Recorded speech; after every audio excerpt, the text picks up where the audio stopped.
السلام عليكم ورحمة الله وبركاته. geedka sactarka oo loo isticmaali karo caleen ahaan iyo saliid ahaanba waa geed noocyo badan loo soo isticmaali jiray muddo qarniyo ka hor ah. waana geed dawadiisu ay badan tahay.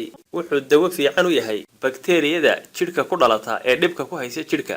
sidoo kalena wuxuu hoos u dhigaa kolestaroolka nooca halista ah. wuxuu wanaajiyaa dhiig karka iyadoo loo isticmaalo dhiigu markuu dhacsan yahay iyo markuu kacsan yahay. wuxuu dawo fiican u yahay dadka neef qabatin kale ama dadka naqasku uu qabto ayaa lagula taliyaa geedkan inay isticmaalaan. wuxuu dawo ka yahay igfashanka gaar ahaan igfashanka ku dhaca kaadi mareenka. haddaba malqaacad saliid saytuunta asalka oo aad ku dartay wax yar oo ka mid ah caleenta geedka sactarka oo aad daqiijisay kadibna aad cunto 24 saacadoodba hal mar xilliga cashada ama quraacda ayaa lagu sheegay mid waxtarka laga helo aan tiro lagu soo koobi karin. waxaanad cuni kartaa cuntada ka hor ama kadibba. waana malqaacad saliid saytuuna oo aad dusha kaga dartay wax yar oo ka mid ah caleenta geedka sactarka oo aad daqiijisay.